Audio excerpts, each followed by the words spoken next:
Loksatta digital अड्डामध्ये तुम्हाला सगळ्यांचं स्वागत. सिद्धार्थ, पुन्हा एकदा आलास. अ, खूप छान छान कलाकृतींमधून आमच्या भेटीला येतोस. हा सुद्धा एक चांगलं कथानक आहे. सर, तुम्हाला विचारायला आवडेल, माया चित्रपटाचा टीझर पाहिला. कथानक वेगळं आहे, छान आहे. अ, एकीकडे स्त्रीचा पुन्हा प्रवास सुरू होतोय असंही पाहायला मिळतंय. दिग्दर्शक जेव्हा एका स्त्रीची जर्नी सांगतो तेव्हा कोणत्या गोष्टींची काळजी घ्यावी लागते किंवा कोणत्या गोष्टी त्याला नव्याने कळतात आणि निर्माते म्हणून असे कथानक प्रेझेंट करताना किंवा या चित्रपटाच्या कथानकाबद्दल एकंदरीत काय सांगाल? बाई पुरुषापेक्षा खूप जास्त स्ट्रॉंग असते हे तर निर्विवाद सत्य आहे. आणि बाईचं मन कधीच कोणाला कळलेलं नाही हे त्याच्याहून मोठं सत्य आहे. त्यामुळे याचं कुतूहल कोणालाही असतंच. आणि फक्त हे जरी माया ही त्या मुलीची जरी गोष्ट असली तरी खरं तर ती प्रत्येकाची गोष्ट आहे, प्रत्येकामधल्या मायेची गोष्ट आहे ती. सगळी एकटी माणसं, एकाकी माणसं जे शोधत असतात किंवा बऱ्याच वेळेला आपल्याला कुणीतरी भेटल्यावर कळतं की आपण आतून खूप वर्ष एकटे होतो. तर हा नात्यांचा आणि स्वतःचा शोध घेण्याचा प्रवास असलेली गोष्ट आहे माया आहे. त्याचं कथानक गरज म्हणून आम्ही ती लंडनला केली, कारण आपल्या इथे सपोर्ट सिस्टीम खूप जास्त चांगली असते. माणसं असतात आजूबाजूला, नातेवाईक, मित्रमैत्रिणी. तिथे माणूस कम्पॅरेटिव्हली जास्त एकटा असतो. त्यामुळे त्या एकटेपणाचं पार्श्वभूमी, चित्र पार्श्वभूमी काय असावी म्हणून मग ती आम्ही तिथे लंडनला केली. ही पाच एकट्या लोकांची नाही, पाच आघात झालेल्या लोकांची, काहीत ना काहीतरी मनावर आघात झालेल्या लोकांची ही गोष्ट आहे. प्रत्येकाची एक काहीतरी पार्श्वभूमी आहे. आणि ही माणसं ज्या वेळेला जगण्याच्या प्रवासात एकमेकांना सामोरी येतात, भेटतात, त्यावेळेला काय होत जातं, त्यांच्यातला सल, त्यांचं दुःख कसं कमी होत जातं आणि जगण्याची आशा परत कशी निर्माण होते, याच्यावरची ही गोष्ट आहे. सिद्धार्थ, जेव्हा तुझ्याकडे ही भूमिका विचारण्यात आली, कारण की एक दुहेरी भूमिका आहे, मुलगा म्हणून पण, मग त्याच्यानंतर मुक्ताच्या कॅरेक्टरमध्ये पण, तर काय प्रतिक्रिया होती? प्रतिक्रिया सगळ्यात पहिल्यांदा एवढीच होती की आदित्य इंगळे सिनेमा करतोय आणि मुक्ता बर्वे त्याच्यामध्ये आहे. हे मला तरी असं वाटतं सिनेमा निवडण्यासाठी पुरेसं आहे. कारण आदित्य दादा बरोबर सिनेमा करायचा होता मला गेली अनेक वर्ष. मुक्ता बरोबर काय जेवढं काम करू तेवढं कमीच असतं. ती कुठल्याही प्रोजेक्टमध्ये असेल आणि मला असं कायम वाटतं की मुक्ता बर्वे कुठल्याही प्रोजेक्टमध्ये असेल आणि त्यामध्ये तुम्हाला 2 सीनचा जरी का रोल असे ना, तो तुम्हाला घ्यायला हरकत नाहीये. कारण ती स्वतः कुठलाही सिनेमा जाणीवपूर्वक, विचारपूर्वक ती निवडते कुठलीही स्क्रिप्ट. आणि मला असं वाटतं की तो सिनेमा सुद्धा तितकाच चांगला असतो ऑन पेपर. आता ही सगळी मिळून नंतर सगळ्यांची जबाबदारी असते की आपण हा सिनेमा कसा घडवतोय ते. तर ही माझा पहिला क्रायटेरिया फिक्स होता. त्यानंतर जेव्हा मला कळलं की डॉक्टर सुद्धा असणार आहे, विजय सर सुद्धा असणार आहे, रोहिणीताई असणार आहे. मी गिरीश सरांबरोबर तर मी आधी काम केलेलं आहे. पण त्याला सुद्धा माझ्या मते सर किती 15-16 वर्ष वगैरे झालेली असतील. कारण आम्ही अग्निहोत्रमध्ये मी सरांबरोबर पहिल्यांदा काम केलं होतं. विजय सरांबरोबर त्यांच्या दिग्दर्शनाखाली नाही तर अभिनेता म्हणून काम करायची संधी मिळाली. आणि तेव्हा मला कळलं की खरंच सरांचा सहवास किती अप्रतिम आहे. म्हणजे सरांनी मला लंडन फिरवलं आणि मी सुद्धा सरांना लंडन फिरवलं. आम्ही खूप आमच्यातले काही कॉमन पॉइंट्स आम्हाला कळले की आम्ही खाण्याचे शौकीन आहोत. आम्हाला आवडतं वेगवेगळं नवीन नवीन काय काय खायला. रोहिणीताई म्हणजे ती लेजंड आहे. तिच्याबरोबर काम करायला मिळणंच मला वाटतं की हे नशीब आहे. मी नशीब काढलेलं आहे की मला रोहिणीताई सारख्या अभिनेत्री बरोबर स्क्रीन शेअर करायची संधी मिळाली. आता येऊया आपण गोष्टीवर. हा एक पहिला जो क्रायटेरिया आहे तो झाला पूर्ण माझ्यासाठी की इतके सगळे अप्रतिम लोक आहेत जे एकत्र मिळून हा सिनेमा घडवतात.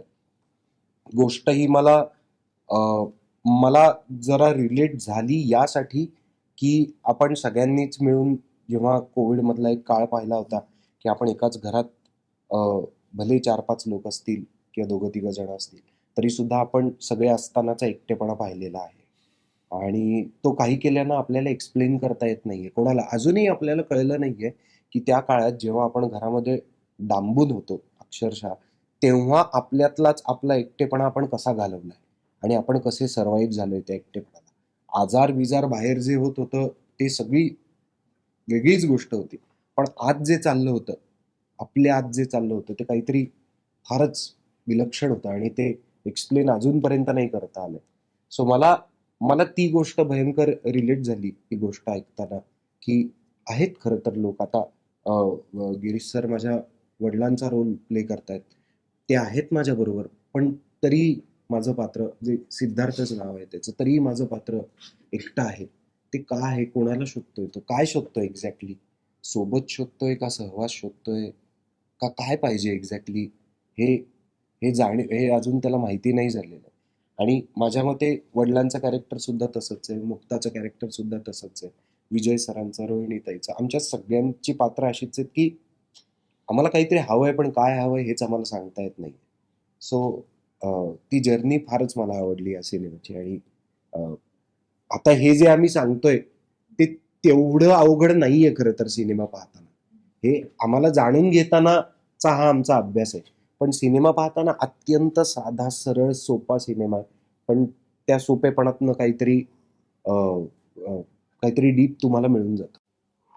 गिरीश सर, विजय सर, तुमचा अनुभव कसा होता? आणि गिरीश सर, तुमचा ट्रेलरमध्ये एकदम लुकच वेगळा पाहायला मिळतोय, तर तो एक्सपिरियन्सबद्दल जाणून घ्यायला आवडेल. लुक काय असणार आहे मला पूर्णपणे माहीत नव्हतं आधी. मला आदित्यने जेव्हा रोल सांगितला तेव्हा मला खूप आवडला, कारण तो आत्तापर्यंत मी केलेल्या रोलपेक्षा खूप वेगळा होता. तर निश्चित ते वेगळं काहीतरी करायला कुठल्याही ॲक्टरला आवडत असतं. आणि बरोबरची मंडळी, जसं सिद्धार्थ म्हणाला तसं, की खूप छान मंडळी होती सगळी, खूप चांगली मंडळी काम करणारी होती. आदित्य स्वतः खूप छान डिरेक्टर आहे. तो खूप छान सांगतो काय हवंय ते. तर त्याच्या म्हणजे पहिल्या ह्याच्यावरच मला ते खूप आवडलं होतं सगळं. आणि मग हळूहळू त्याचं सांगणं, त्याचं शूट करणं हे हळूहळू अजून अजून आवडत गेलं आणि त्यात मी इन्व्हॉल्व्ह होत गेलो आणि ते त्याच्या सांगण्याप्रमाणे हळूहळू ते असं फुलत गेलं. पण मजा आली. एकंदर प्रोसेस खूप छान होती. वातावरण वेगळं होतं इथल्यापेक्षा. अं, पूर्णच वेगळं होतं. म्हणजे विजा घेऊनच तिकडे जावं लागतं डायरेक्ट, एवढं वेगळं होतं. त्याच्यामुळे सगळ्याच गोष्टी नवीन होत्या, वेगळ्या होत्या. लोकेशन्स वेगळी होती. काही ठिकाणी आम्ही शूट केलं, ती लोकेशन्स फार सुंदर होती. काही चर्चेस, काही ग्रेव्हयार्डला आम्ही एका शूट केलं, ते सुद्धा इतकं सुंदर होतं. किंवा एका खूप वरच्या हिलवर एका शूट केला आम्ही, क्लायमॅक्स जो शूट केला तर तोही भाग खूप सुंदर होता, वेगळा होता. तर या सगळ्याच गोष्टी खूप चांगल्या होत्या.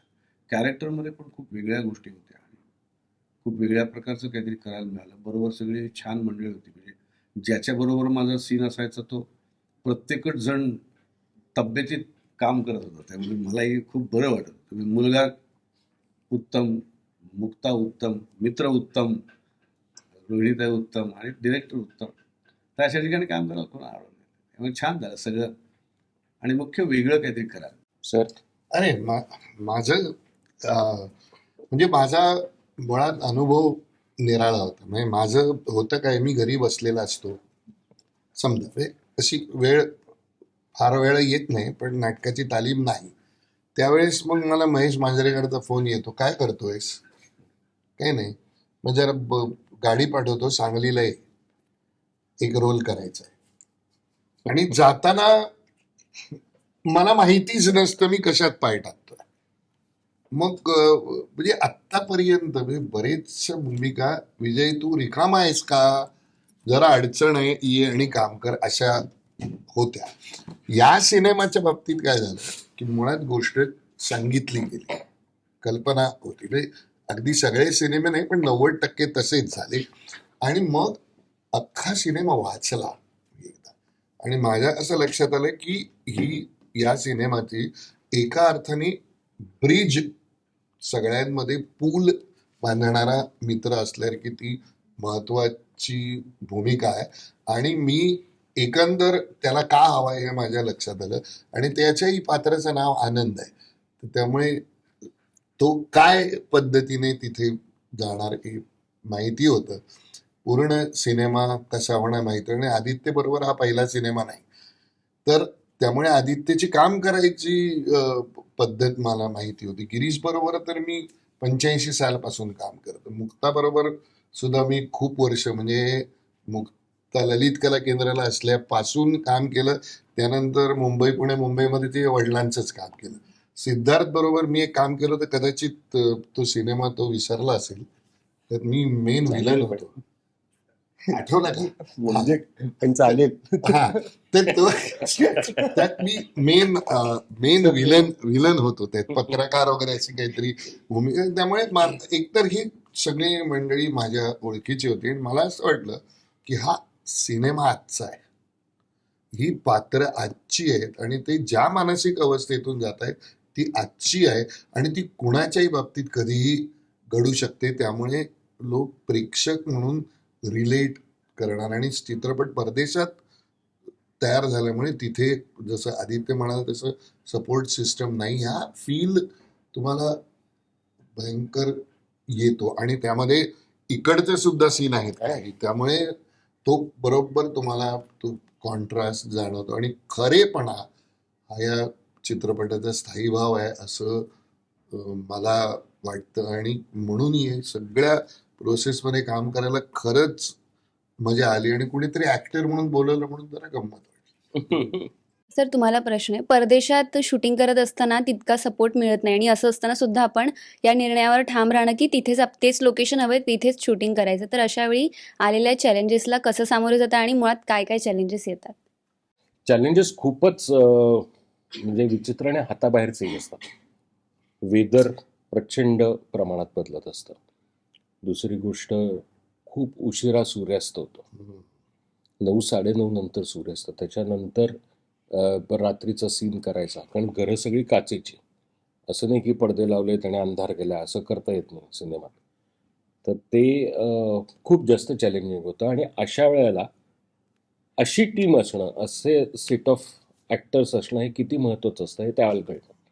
एक सीन सिद्धार्थचा तुम्ही बघाल सिनेमातला, आम्ही लिटरली तो मोठा सीन आहे आणि त्याचा इमोशनल सीन, तो लिटरली आम्ही अर्ध्या तासात शूट केला होता त्याचा आणि मुक्ताचा.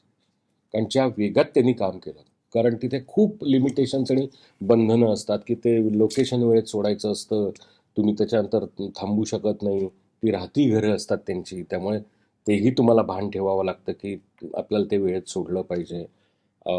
वेदर हातात नसतं, बाकी छोट्या छोट्या गोष्टी असंख्य असतात. खूप लोक नसतात, आपला सेटअप मोठा नसतो, त्यामुळे एका माणसाला 4-4 माणसांची कामं करावी लागतात. त्याला लागणारा वेळ जो असतो, कारण हे सगळं शेवटी बजेटशी निगडीत असल्यामुळे. तर त्या सगळ्याच्यात म्हणजे एखाद्या गोष्टीला जर आपल्या इथे 15 मिनटं लागणार असतील तर तिथे ती 20-25 मिनटं गृहीत धरावी लागतात की त्या गोष्टीला लागणार आहे. आणि हे सगळं गृहीत धरून शेड्यूल करून काम करायचं.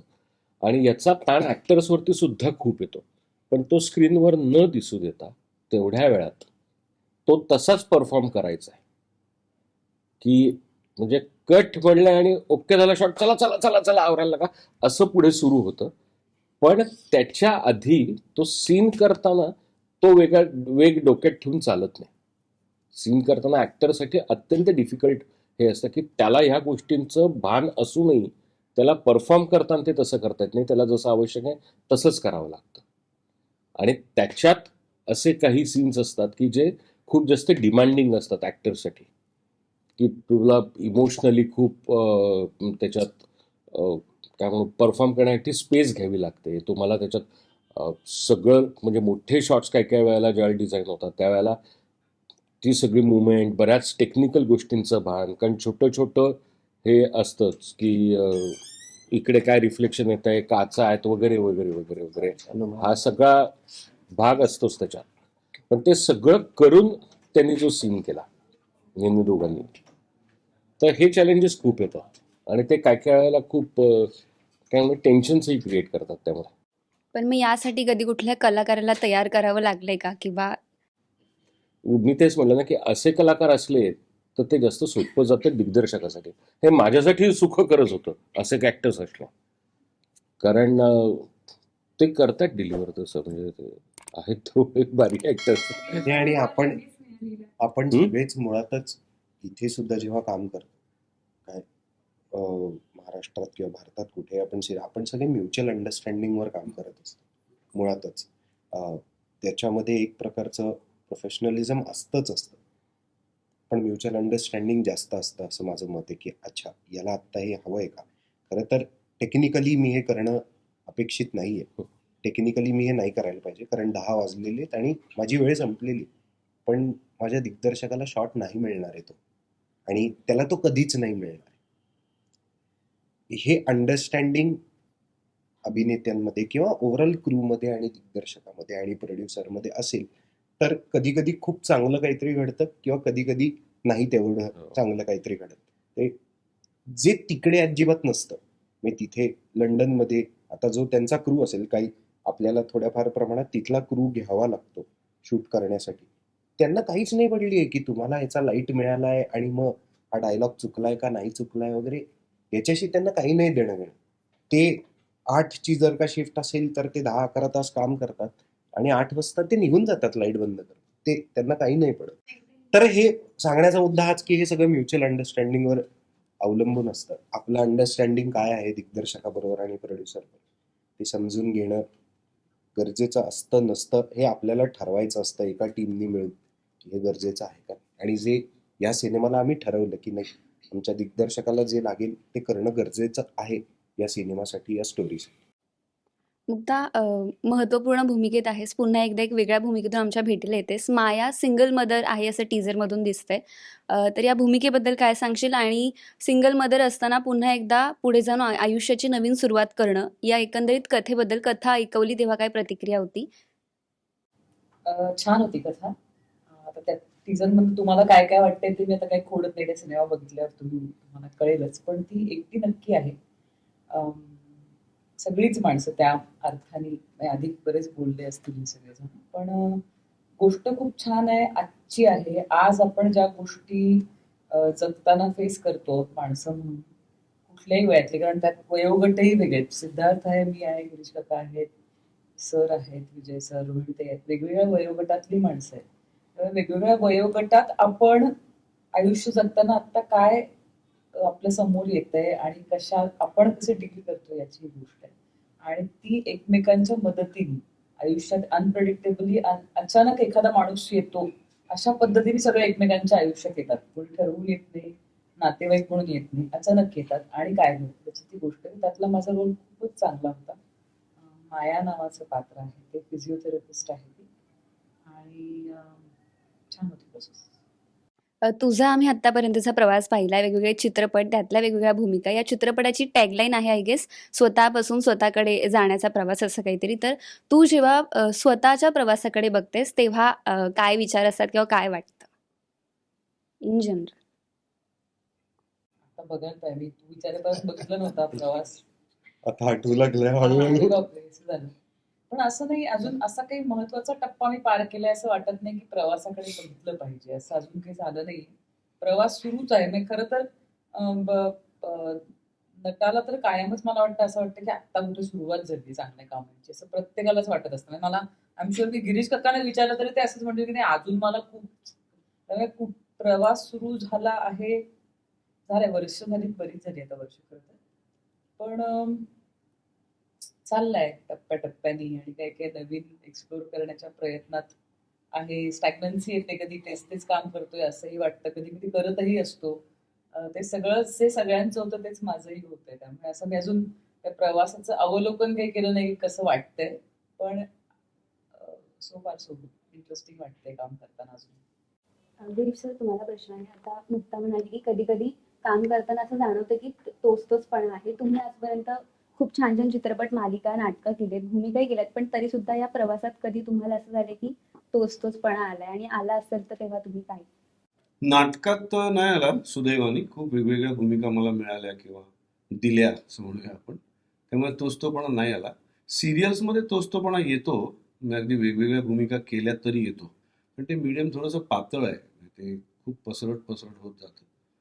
पण मग त्यातनं क्लुप्त्या असतात, म्हणजे त्याला काहीतरी वेगळं कॉम्पेन्सेशन तुम्ही देऊ शकता. म्हणजे शूटिंगच्या उरलेल्या वेळात तुम्ही काहीतरी चांगलं वाचू शकता किंवा चांगलं काहीतरी बघू शकता, किंवा प्रत्येकाच्या वेगवेगळ्या क्लुप्त्या असतात आपला तोचतोपणा घालवायला. म्हणजे मी काहीतरी वेगळ्या ट्रिक्स करतो की वाक्यरचना बदलून पाहिजे, म्हणजे मग नाटकामध्ये आपण खूप काय 2-2चे 3-3चे 4-4चे प्रयोग जेव्हा होतात आणि जेव्हा दिवसातून 2-2 3-3 प्रयोग तुम्हाला कधी कधी करायला लागतात, तर तेव्हा तोपणा येतो. मेकॅनिकल ज्याला म्हणतो आपण तसं होऊ शकतं. पण त्याला बारीक बारीक प्रत्येकाच्या वेगळ्या ट्रिक्स असतात. त्या कुठल्याही काही नाट्यशाळेत शिकवत नाहीत. प्रत्येकजण आपापल्या पद्धती अंगीकारतो तसं आहे ते. तर माझ्या ट्रिक्स पण आहेत, काहीतरी बारीकसं काहीतरी करायचं म्हणजे ज्याने आपण अलर्ट राहू असं काहीतरी. त्या ट्रिक्स असतात, त्या केल्या की तोचतोपणा जातो. पण तोचतोपणा नसतोय, जो प्रयोग ज्याला म्हणतो आपण, तो प्रत्येक प्रयोग वेगळाच असतो. त्यामुळे तो तोचतोपणा तसा येत नाही. आणि त्याला तेच तर त्या क्वालिटीमुळेच तर ते माध्यम म्हणजे नाटक हे माध्यम त्यामुळे तर आवडतं, की प्रयोगशीलता जी आहे, एक्सपेरिमेंटल त्यातला जो भाग आहे, तो प्रत्येक वेळी मी तो प्रयोग सादर करतो. त्यामुळे तो तोचतोपणा येत नाही. खरं तर नाटकात नाही येत फारसा. सिरियलमध्ये येतो. फिल्ममध्ये येण्याचं कारणच नाही, कारण तुम्ही एकदाच करणार आहात. आणि ते खरं तर एक एक प्रकारे कधी कधी त्रासदायक पण होतं, कारण तुम्ही जो शॉट देता तो ओके जर केला डिरेक्टरनी, तर तो बघताना सुद्धा तुम्हाला असं वाटतं की अरे अजून इथे काहीतरी मी वेगळं करू शकलो असतो. तर ते नेव्हर एंडिंग आहे ती प्रोसेस. आणि तू ते केलं तरी अजून एकदा वाटतं की नाही नाही नाही, तिथे पण मी अजून काहीतरी करू शकलो असतो. पण तो एकदा दिग्दर्शकाने ओके म्हटला की तो शॉट तिथे लागणार आहे. मग त्याच्यात पुन्हा संस्करण होणार आहे, एडिट होणार आहे, तो त्याला म्युझिक लागणार आहे, डब होणार आहे. म्हणजे सगळं दिग्दर्शकाचंच माध्यम आहे शेवटी. आणि मी करून काही त्याच्यात तो दिग्दर्शक ठरले तेच होणार आहे. त्यामुळे मला करतानाच माहिती आहे की हे माझं नाही आहे, माझं माध्यम नाही आहे. नाटक हे माझं माध्यम आहे. मी जाणार आहे स्टेजवर. विजयने मला एखादी मुवमेंट माझी बसवून घेतली आहे, तरी मी ती नेणार आहे स्टेजवर आणि लोकांना मी दाखवणार आहे. तेव्हा जिवंत प्रेक्षक समोर असणार आहे. असे सगळे बरेचसे त्यात भाग आहेत. त्यामुळे तोचतोपणा आला तर मला वाटतं माणसाने थांबावं मग. अजून नाही आला तोचतोपणा सुदैवाने. पण कधी कधी त्याला म्हणतो ना आपण फिजिकल आहे, की खूप प्रवास झालाय, जागरण झालंय आणि मग प्रयोग करायचा आहे, तर मग असं ओढून ताणून ते प्रयोगात कधी कधी करावं लागतं आम्हाला. किंवा नाईट शिफ्ट्स असतात आमच्या कधी कधी. खूप अनुकूल वातावरण नसतं, खूप काय काय त्रास असतात, डास असू शकतात, थंडी असू शकते, मारतात. आत्ता सिद्धार्थला ताप आहे अंगात, तरी तो आत्ता मुलाखत देतोय, तसं काहीतरी असू शकतं. पण त्यातनं बाहेर येऊन त्यांनी मास्क काढून आता मी बोलणार असं म्हणतो, छान बोलतोच आहे, तर ते करावं लागतं. पण ते मला असं वाटतं की उसना अवसान ते येतं. म्हणजे शास्त्रीयदृष्ट्या बघाल तर मला असं आठवत नाही की नाटकात किंवा याच्यात कोणी शिंकलाय, खोकलाय. ते जातं, माहीत नाही ते काय मिरॅकल आहे, पण ते नाही येत. म्हणजे स्टेजवर जांभई येत नाही, शॉर्टमध्ये जांभई येत नाही, शॉर्टमध्ये खोकला ठसका येत नाही, शिंक येत नाही. ते काय होतं माहीत नाही, कुठले हॉर्मोन सिक्रेट होतात आणि ते बंद होतं सगळं. आलेला ताप जातो आणि शूटिंग संपल्यावर लगेच असा होतो माणूस अक्षरशः. त्याला आपण उसना अवसान म्हणतो. ते उसना अवसान जे असतं ना, ते उसना अवसान खूप काही करून जातं. आणि मग ते उसनं गेलं, उसनं देऊन टाकलं परत, की माणूस तसा होतो. असं खूप शास्त्रीय दृष्ट्या काहीतरी सांगितलं मी. पण तोचतोपणा येऊन चालत नाही. तर मग काय. तर टीझरमध्ये एक सीन होता की मुक्ता तुम्हाला समजावत असते आणि तुम्ही पेशंट आहात. खऱ्या आयुष्यात परत तुम्ही डॉक्टर आहात. तर जेव्हा भूमिकेसाठी विचारण्यात आली तेव्हा असं झालं का की आता मला पेशंट व्हायचंय, किंवा एक डॉक्टर जेव्हा चित्रपटात पेशंट होतो तेव्हा काय विचार होता? मुक्ताने समजावल्यामुळे बरं वाटत होतं मला एकीकडे, की छान वाटत होतं. माझी खूप लाडकी डॉक्टर नटी कोण आहे. आहे त्याच्यावर आहे. ती खूप लाडकी नटी आहे माझी. आणि ती आपल्याला असा सीन आपल्याबरोबर करते, बँडेज बिंडेज बांधते. आणि मग बरं वाटलं मला, खूप बरं वाटलं. खूप छान प्रकारे तिने मला तासडलं पण आहे. म्हणजे की तुमच्या पद्धतीने तुमच्या सोयीने आजार बरा होणार नाही वगैरे करून मला दाटलं पण आहे आणि एकीकडे माझ्यावर प्रेम पण केलं आहे. सो नाईस एक्सपिरियन्स, छान वाटलं. मगाशी मुक्ता म्हणाली की अजून काही काही गोष्टी आहेत चित्रपटात जे ती आता मला सांगणार नाही, ते चित्रपटातूनच कळणार आहे. पण जरी जेवढं कळलं त्यातून दिसतं की ती सिंगल मदर आहे. मग तुझी एंट्री होते आणि कुठेतरी मुक्ता चित्रपटात सिंगल मदर असल्याने आणि कुठेतरी तू त्या कॅरेक्टरशी रिलेट करतोस का? त्यामुळे भूमिका साकारताना तुला किती रिलेट झालं, किंवा तो एक्सपिरियन्स कसा होता? कारण खऱ्या आयुष्यात आता मुक्ताचं म्हणजे मुक्ता आल्यानंतर कुठेतरी ती let's give a love a second chance असं असेल. खऱ्या आयुष्यात तू सुद्धा काही वर्षांपूर्वी तुझ्या आईचं लग्न झालं, तर कुठेतरी हे सगळं रिलेटेबल होतं का? हा प्रवास कसा होता? बापरे, तर वेगवेगळ्या ठिकाणी आता ही गाडी जाऊन आली आहे. मला एक्झॅक्ट फेअर किती झालं हे बघू दे. की मी तुला खरं सांगू का, मी एका पॉइंट नंतर फार रिलेट नाही करू शकत मी केलेल्या पात्रांना. कारण ते जर का मी रिलेट करू लागलो तर मग मी तेच तेच करतोय असं मला वाटायला लागतं. मी सिद्धार्थ जे पात्र आहे सिनेमातलं, त्या सिद्धार्थला मी एका पॉईंट नंतर नाही रिलेट करू शकत. कारण तो तिथे लंडनमध्ये वडील जरी त्याच्याबरोबर असले तरी तो एकटा आहे. त्याला एक लहान मुलगी आहे. ट्रेलरमध्ये हे वाक्य सुद्धा आहे की तो एक हाऊस फादर आहे. त्यावर मुक्त विचारते, अच्छा म्हणजे हाऊस हजबंड म्हणतो, नाही नाही हाऊस फादर. तर ते हाऊस फादर तो का आहे, कसा आहे, काय आहे हे अर्थातच तुम्हाला सिनेमात कळेलच. पण तो एकटेपणा मी नाही रिलेट करू शकत. मी समजून घेऊ शकतो की काय होत असेल त्या पात्राचं, म्हणून तर मला आदित्य दादांनी विचारलं प्ले करायला ते पात्र. पण मी ते रिलेट नाही करू शकत कारण मी नाही आहे एकटा माझ्या खऱ्या आयुष्यात. माझ्या आजूबाजूला खूप लोक आहेत आणि ते मी खूप जाणीवपूर्वक निवडक कमावलेले लोक आहेत ते. जसं गिरीश सर म्हणाले होते एका इंटरव्ह्यू मध्ये की ते माझी संपत्ती आहे. तर तसंच माझी संपत्ती आहेत माझे लोक, माझे मित्र, माझी मंडळी सगळी. तर तो एकटेपणा हा आपण समजून घेऊ शकतो कोणाचा तरी, पण तो रिलेट कितपत करू शकतो हा मला वाटतंय प्रेक्षक करू शकतात.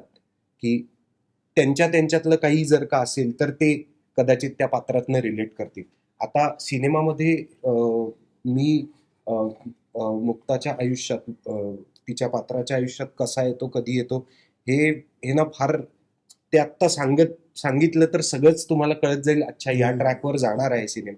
कारण ते काही असं फार सस्पेन्सनी भरलेलं वगैरे असं एक अरे बाप रे क्लिफ हँगर ठेवला एपिसोडच्या एंडला वगैरे असं काही नाहीये. साधा म्हणजे खूपच साधा छोटा विषय आहे, पण आपल्या आयुष्यातल्या त्याच छोट्या गोष्टी आपल्याला खूप मोठं काहीतरी घडवतात आपल्या आयुष्यात. तसाच तो विषय आहे सिनेमा. आणि राहिला प्रश्न काय आईच्या लग्नाबाबत, तर मला वाटतं मी आता इतके इंटरव्ह्यूज दिलेत त्याच्याबद्दल की आता मला असं वाटतंय तिनं तिचं छान जगावं, तिचं लग्न झालंय. तर मी असं तेच नाही सांगत बसत. पण नाही, मला काय वाटतं नाही तर मगाशच्या तुमच्या प्रश्नाचं उत्तर एका गोष्टीत आहे की हा स्टार आणि ऍक्टर मधला फरक आहे. म्हणजे माझी विशिष्ट प्रकारची भूमिका लोकांना आवडायला लागली तर मी तेच करत राहण्याची शक्यता निर्माण होते, कारण मला प्रेक्षक तसं करायला लावतात. इथे ही जी मंडळी आहेत, गिरीश, सिद्धार्थ, मुक्ता किंवा रोहिणी, ह्यांना कुठलाही स्टॅम्प नाही आहे. आणि तो स्टॅम्प नसल्यामुळे ते ऍक्टर्स आहेत, ते स्टार्स नाहीत, आणि म्हणून तोचपणा संभवतच नाही. ते प्रत्येक ठिकाणी काहीतरी निराळं शोधणार आणि त्यांनी निराळं शोधावं ही समोर बघणाऱ्याची अपेक्षा आहे. त्यामुळे हा फॅक्टरच यांच्या बाबतीत म्हणजे मला तरी तो जाणवतच नाही किंवा संभवतच नाही. मग ते भूमिकेच्या निवडीपासूनच सुरू होतं.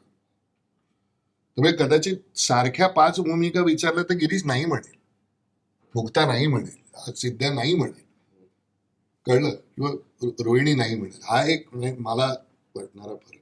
मी बेसिक 2 असतात ना फरक. माझ्यासारखं भूमिकेला करायला लावणे आणि भूमिकासारखं मी करायचा प्रयत्न करणे, हे 2च असतात ना. आम्ही भूमिकेसारखं आम्ही करायचा प्रयत्न करणारे लोक आहेत.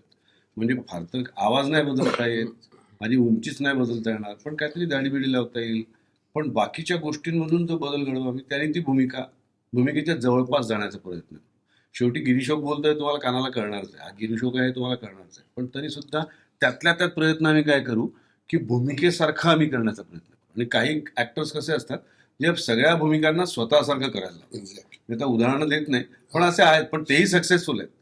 तेही म्हणजे सोपं नाही, यशापयशाचा मुद्दाच नाही, पण ते सोपं नाही. आणि म्हणजे आता मोठ्या लोकांनी तसंच करत राहिले किती वर्ष, आणि तेच आपल्याला आवडत राहिलं की त्या भूमिकेत तो माणूस आला की आपल्याला अरे बापरे आला, असं पण होतं.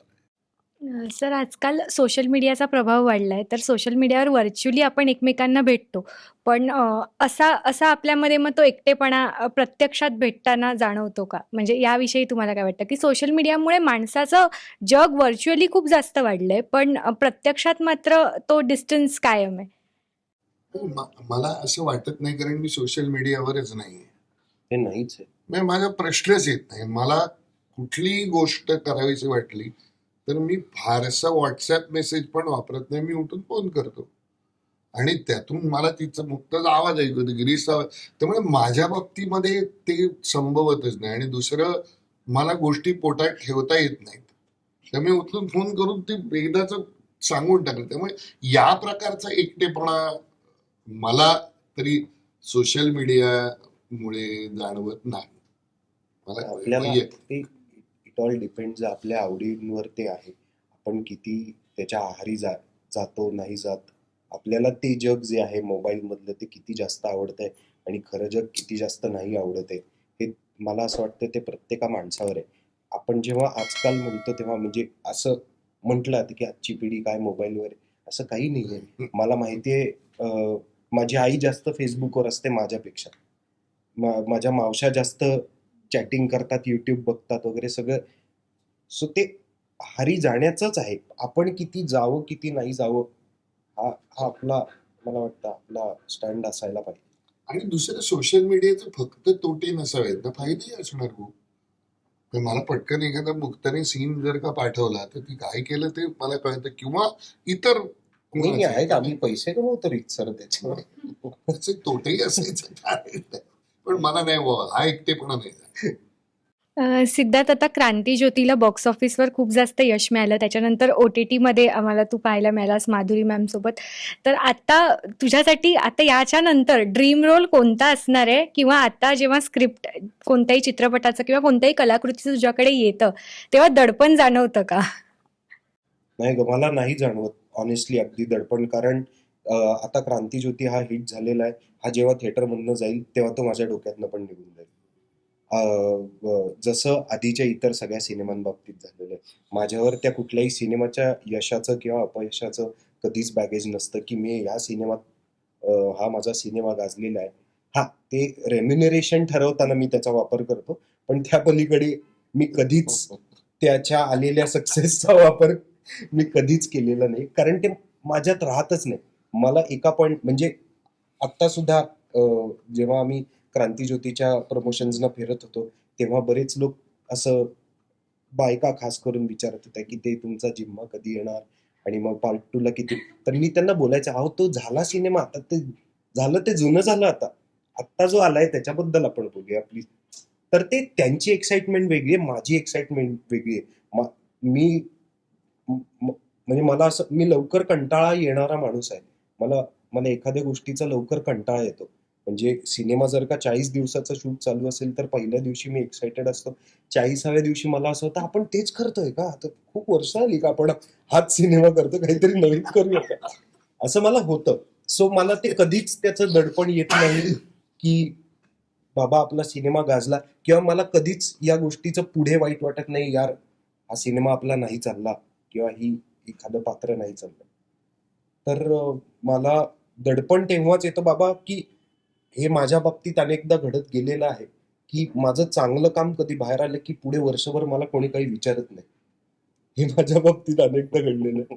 सो सो आता हे अचानक 2 चांगली कामं बाहेर आली तर मला दडपण ह्याचं आहे की 2 वर्ष आता 2 वर्ष आपल्याला कोणी काही विचारणार नाहीये का काय.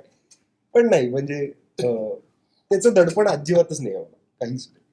गिरीश सर, सोशल मीडियाचा विषय निघाला आणि काही दिवसांपूर्वी गिरिजा ओकचे फोटोज खूप व्हायरल झालेले. तिला नॅशनल क्रश म्हटलं गेलं. तिच्या कामाचं अर्थातच मराठी आणि हिंदी प्रेक्षकांमध्ये कौतुक झालंच आहे, पण या फोटोमुळे ती देशभरात व्हायरल झाली किंवा प्रसिद्ध झाली. तर याबद्दल काय सांगाल आणि सोशल मीडियावरील ट्रेंडबद्दल तुम्ही एक ज्येष्ठ कलाकार म्हणून त्याकडे कसे? कौतुक आहे मला तिचं, तिच्या कामाचं, तिच्या एकंदर सगळ्या बुद्धीचं खूप कौतुक आहे. असायलाच पाहिजे दादा. पण त्याच्यावर ज्या कमेंट्स येतात ना, त्याच्यावर कालही मी बोललो, चेहरा नसलेली, आवाज नसलेली अशी माणसं जी आहेत, बिनकामाची रिकाम टेकडी, त्यांची कितपत बौद्धिक कुवत आहे मला माहीत नाही. ते पडद्या आडून भित्र्यासारखे काहीतरी कमेंट करत असतात. त्या सगळ्या प्रकारावर मला किळस येते त्याची. आणि त्यांनी म्हणजे माझ्यासारखा माणूस त्यांनी काही डिस्टर्ब होत नाही, पण त्यांनी डिस्टर्ब होऊ शकतो माणूस, एखादा सेन्सिटिव्ह माणूस असेल तर त्याला काही इलाज नाही. म्हणजे त्याच्यावर कोणाचं काही चेक नाही, काही कोणाचं काही नाही. त्या माणसाला काम धंदे नाही आहेत, त्यांना करताना माहीत नाही आहे की आपण काय करतोय, कोणाबद्दल काय बोलतोय. म्हणजे काहीही, म्हणजे आता फार मोठ्या लोकांना, सचिन पिळगावकरांबद्दल जे ट्रोलिंग तुम्ही ऐकलं, मला ऐकून वाईट वाटतं. की अरे 7व्या वर्षी 5व्या वर्षी तो माणूस कामाला लागला, किती संपर्क, किती माहिती असेल त्यांना, आणि त्याच्यावर तुम्ही ट्रोल करता, वाटेल ते. तुमची लायकी तरी आहे का? तर त्या भागाबद्दल सोशल मीडियातल्या मला खूप तीव्र नापसंती आहे. किळस वाटते त्या लोकांची, की ते आडून म्हणजे मागून टपली मारल्यासारखं काहीतरी आणि मग हसण्यासारखं ते वाटतं. बाकी ज्या खऱ्या गोष्टी आहेत, मी पण काही गोष्टी बघतो ज्या खूप चांगल्या आहेत, ज्या मला आवडतात. काही स्टँडअप कॉमेडियन्स सध्या आहेत, ज्या IITians आहेत, किंवा एक मुलगी एक कोणतरी खूप छान हे करते, ते मी बघतो. पण त्याच्यावरचं जे वाटेल ते रिॲक्शन्सचं सध्या तोंडी चाललंय, त्याला काय अर्थच नाही. बरं, काय मी इतका बोलूनही ते काही थांबणार नाही, त्याला काही त्याच्यावर काही अंकुशच नाही. एक कलाकार म्हणून हा प्रश्न तुम्हाला सगळ्यांनाच आहे. सचिन पिळगावकर झाले किंवा संतोष जुवेकर, या दोघांना किंवा अजून काही कलाकारांना मधल्या काळात बऱ्याच मोठ्या प्रमाणात ट्रोलिंगला सामोरं जावं लागलं. तर कलाकार म्हणून तुमचं याबद्दल काय मत आहे? मी नाही सोशल मीडियाच्या कॉमेंट्सवर फार विचार करत. नाहीतर अवघड होऊन जायचं. कौतुक झालं तरी तितकंच आणि नाही झालं तरी तितकंच, किंवा वाईट होतं, कारण ते नाजूक आहे, पाऱ्यासारखं आहे ते, कधी त्याचं काही होऊ शकतं. त्यामुळे त्याच्याकडे दुर्लक्ष करावं एवढंच मला वाटतं.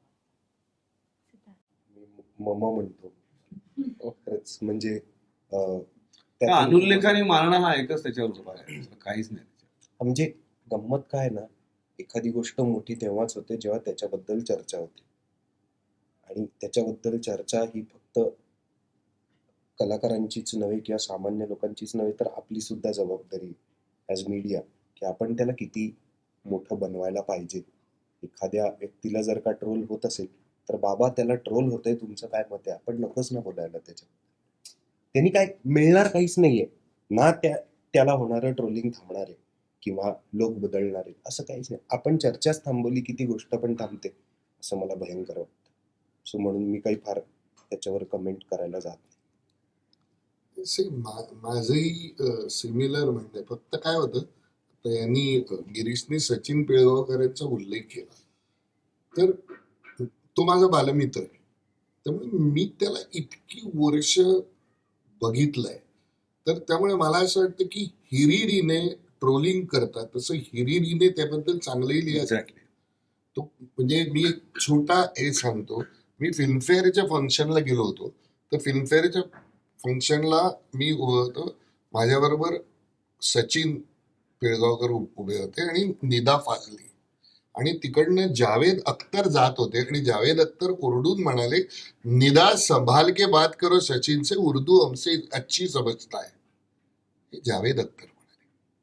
मग हे तुम्ही तिथे तुम्हाला माहिती नाहीये ना, मग तुम्ही ट्रोलिंग करताना ही त्याची दुसरी बाजू आहे जी मला निश्चित माहिती आहे. त्यामुळे त्या ट्रोलिंगचा मला फरक पडलेला नाही, आणि मी तिथे कशावर नाहीच आहे. त्यामुळे माझ्यासाठी अनुल्लेख हा मुळात मी तिथे गेलोच नाही, इथेच सुरू होतो. त्यामुळे मला त्याचा काही फरकच नाही. पण ही माझ्या समोरची गोष्ट आहे. पण म्हणजे आम्ही काही अनुल्लेखाने मारतो, पण तुमच्या मीडिया थ्रू तुम्ही त्याच्याबद्दल काहीतरी करावं अशी माझी खूप अपेक्षा आहे किंवा इच्छा आहे. कारण काही नाही तर होईल ना काहीतरी. मग प्रयत्नच करायचा नाही असं थोडीच असतं. तुमच्याकडे एवढं मोठं शस्त्र आहे, मीडिया, प्रिंट मीडिया आहे, तर त्याच्यावर तुम्ही त्याच्याबद्दल काहीतरी काय 10 पैकी 2 जणांना असं वाटेल की नाही आपण करतोय ते चुकीचं करतोय, काय जे असेल ते. म्हणजे मला असं वाटतं की काहीतरी तुम्ही प्रश्न विचारताय तर त्याच्यावर उत्तर पण तुम्ही दिलं पाहिजे, किंवा ही उत्तर तरी छापली पाहिजे. म्हणजे त्यासाठी तुम्ही विचारताय, त्याने कितपत पण काय दुर्दैव असं आहे ना गिरीश काका, की जे ऑनलाईन ट्रोलिंग करतील ना, ते लोकसत्ता ते वाचून ते ओव्हरऑलच वाचून असतील असं वाटतं. ते वाचतच असतील ते. वाचणच नसेल त्यांचं काही, तर ते काय ते वाचून काही त्यांना, आणि अरे म्हणजे बापरे हे असं आहे का, वाचक हा लोक साक्षात ट्रोलिंग करत असतील असं मला नाही वाटत. म्हणजे लोक पूर्वी वाचकांचा पत्र काय असतो, पत्रव्यवहार वगैरे, त्यात काही आम्ही निषेध नोंदवतो वगैरे अशी पत्र, पण ते असं सगळ्या आहे ना, negativity, हे वृत्त मानस वगैरे असं काही असायचं. मतांतर, हे आम्हाला पटले नाही वगैरे, हे प्रेक्षकांची पत्र म्हणजे तुम्हाला असायची, फार हे आहे. वाचकांची पत्र. आला हा तोंड उघडायला वगैरे हे नाही बोलायचं. नाही. आणि लायसन्स आहे ना आता, मी काहीही बोलू शकतो, लायसन्स आहे माझा. येऊन तो ज्याला मी ट्रोल करतो तो शरीर धरणार नाहीच आहे. मी बिंदास काही हवं ते बोलतो, तो पुढे आवायचं. बिल्डिंग मध्ये जिन्यामध्ये अशा याच्या हे लावले, टाईल्स लावलेले असतात देवांच्या वगैरे वगैरे, त्याच्यावर पिचकारी मारून जाणारे लोक जे असतात ना, तसं हे ट्रोलर्स. त्यांना कशाचाच फरक पडत नाही, त्यांना फक्त पिचकारी मारायची असते. म्हणजे त्यांना स्वतःलाही त्यांनी फार फरक पडत नाही. हो एक्झॅक्ट. त्यांना फक्त ट्रोल करायचं असतं. तर अशा लोकांकडे दुर्लक्ष करणे एवढा एकच पर्याय आहे. उपाय आहे. कारण त्यांना शिकवायला जाऊन चांगलं नाही तर जन्मापासून शिकवायला लागेल, पहिलीपासून शिकवायला लागेल त्यांना. सिव्हिक सेन्स जसा नाही आहे ना आपल्याकडे, तसा सोशल सेन्सही नाही आहे. आणि तो घरातून आईबापांनी शिकवलं, अरे कोणाला तरी असं वाईट बोलू नये, तरच तो पुढे कधीतरी जाऊन होणार आहे. ही मला असं वाटतं ना की डबकं असतं तसं आहे, त्याला आपण काही करू शकत नाही. ट्रोल हा प्रकार कुठल्याही पद्धतीने कोणालाही, म्हणजे तो एक कार्यक्रम आला होता, मला वाटतं याची सुरुवात झाली, तो काहीतरी ऑल इंडिया काय बकचोदी का काहीतरी असा एक कार्यक्रम होता. त्यांनी ह्या सगळ्याला सुरुवात झाली की जाहीरपणे समोरच्याचा अपमान करा आणि आनंद घ्या इतरांनी. डिग्निटी सोडली ना की मग तुम्ही काय कुठेही कुणी काही करा, त्याला काहीच दरबंद नाही आहे. तर ते जाणं हे मला वाटतं खूप मोठा दुर्दैवाचा भाग आहे की it's not about social media. ते माध्यम मिळालं लोकांना. सोशल मीडिया इटसेल्फ हे अत्यंत स्ट्रॉंग प्लॅटफॉर्म आहे, पण त्या प्लॅटफॉर्मवरती आपण काय व्यक्त व्हायचं हाही चॉईस आपला असतो ना. आता काय झालंय की ते माध्यमच कशाहीसाठी वापरायला घ्यायचं असंच झालंय. म्हणजे तलवार आहे महाराजांची, तर मी उडवतो ना, काय माणसांची मुणकी उडवतो, कोणाचंही काय जे मिळेल ते उडवतो, मिळेल ते. तसं ते थोडंसं आहे, म्हणजे त्याला डिग्निटी नाही आहे. आणि ती कशी आणणार संस्कृती, सुसंस्कृतपणा कुठून आणणार माणसामध्ये, त्याला काहीच करू शकत नाही. चित्रपटाचं शूटिंग लंडनला झालंय. तुम्ही मगाशी विजय सर आणि सिद्धार्थ सर तुम्ही बोलत होतात की आम्ही तिकडे वेगवेगळे पदार्थ ट्राय केले. तर अशी काही आठवण आहे का जी शेअर करावीशी वाटेल? भरपूर आहे. म्हणजे तिथे नाटकं घडतात खूप सुंदर सुंदर, जशी आपल्याकडे घडतात प्रतिम नाटकं तशीच तिकडे पण घडतात. त्याचं थोडं प्रमाण वेगळं असतं. आणि त्याच्याच अवतीभोवती खूप चांगले चांगले कॅफेज असतात, काही चांगले पब्स असतात, काही रेस्टॉरंट्स असतात तिथे. म्हणजे आता लंडनला आम्हाला आठवतंय, आम्ही जे एकत्र गेलो होतो, बरो मार्केट नावाचं एक मार्केट आहे जिथे फक्त खाद्यपदार्थच मिळतात आणि जगभरातली खाद्यपदार्थ मिळतात. खूप खूप अप्रतिम डिशेस, आम्ही काही पास्ते, काही काय काय मला आता एक्झॅक्टली आठवत नाही आपण काय काय ट्राय केलं, पण आम्ही खूप सुंदर सुंदर काय काय खाल्लं. आणि त्याची तसं मजा आहे. स्पिटाल फील्ड नावाच्या मार्केटमध्ये गेलो, तिकडे विम्बल्डन चालू होते. Correct correct. मोठा स्क्रीन लावलेला. माणसं तिकडे बघत होते. मग आम्ही त्यांच्या बरोबर, किंवा कॉव्हेंट गार्डन सारख्या ठिकाणी लंडनमध्ये Correct. गात आहेत लोक ना, तर ते आणि त्या कल्चर बरोबर ते खाणं असोसिएट होत होतं. करेक्ट. आणि ती गंमत येते. ते आम्ही ते मला खूप आवडलं होतं, तू दाखवलंस ते काय, ते स्पीकर्स काय स्पीकर्स स्पीकर्स कॉर्नर, बरोबर. हाईड Hyde Park ला. खुर्च्या घेऊन जायचं आणि काही हवं ते बोलायचं. मला कुणी तिथे अडवत नाही बोला. किंवा आमची तिकडे माझ्यासाठी आनंदाची गोष्ट मी सगळ्यांसाठी फॉइल्स नावाचं बुक स्टोअर आहे. 5 मजली पुस्तकांचं दुकान आणि छान 5व्या मजल्यावर जाऊन कॉफी प्यायची तुम्हाला वेगवेगळी. तर ती तिथल्या कल्चरची गंमत आहे. आणि दुसरं म्हणजे ना, तिथे सर्व प्रकारचं खाणं मिळतं, छोटे स्टॉल्स मध्ये. त्याची फार मजा आहे. धन्यवाद. तुम्हाला सगळ्यांची गप्पा मारून खूप छान वाटलं आणि माया या चित्रपटासाठी तुम्हाला सगळ्यांना खूप साऱ्या शुभेच्छा. पण जाता प्रेक्षकांना काय अपील करा? दर्शकांचा कृपया चित्रपटगृहात जाऊन बघा. कारण दुर्दैवाने आता सगळेच जण आम्ही फेस करतोय. क्रांतिज्योतीलाही झालं, अलिबाबालाही झालं, बिनलग्नाची गोष्टीला प्रचंड प्रमाणात पायरसी होती आणि लोक अभिमानाने सांगतात आम्ही पायरेटेड फिल्म बघितली. तर याने प्रचंड नुकसान होतं. आणि आपल्याला एखादी गोष्ट जर आवडली तर त्याच्यासाठी 4 पैसे देऊन तो आनंद विकत घ्यायला काही हरकत नाही आहे. फुकटच बघायचं या हेतूनी जे होतं, तर पायरसी हा खूप मोठा सध्या प्रॉब्लेम परत सुरू झाला आहे. त्याच्यासाठी मी आवाहन करतो की कृपया चित्रपटगृहात जाऊन चित्रपट बघा, त्याचा आनंद घ्या. 27 तारखेला माया थिएटरमध्ये येतोच आहे. थँक्यू. थँक्यू.